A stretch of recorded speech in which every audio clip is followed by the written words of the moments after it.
Hi friends, welcome to my channel.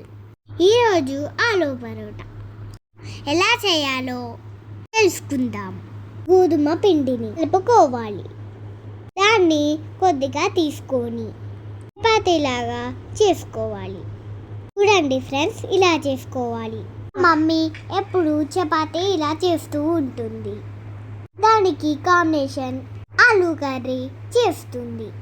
Aunty ఈరోజు ఆలూ పరోటా చేసింది.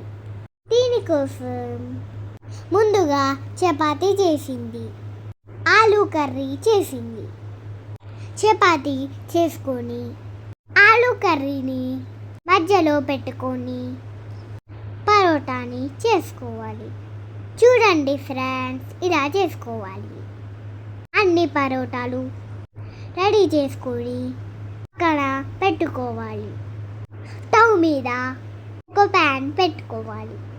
తర్వాత రెడీ చేసుకున్న పరోటాలను తెచ్చుకోవాలి. లంచ్కి ఈ పరోటాలని స్కూల్కి తీసుకెళ్తే మా ఫ్రెండ్స్ అందరూ నాకు కావాలి అని తీసుకున్నారు.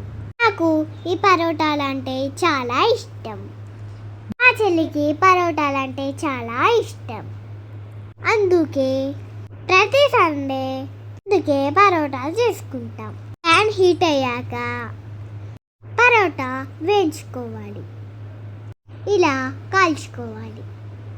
ఆలూ పరోటా సింపుల్గా టేస్టీగా ఇంట్లోనే చేసుకోవచ్చు. మీరు కూడా ఇంట్లో ఇలాగా చేసుకోవాలి. Thank you for watching. మా ఛానల్ని చూడండి.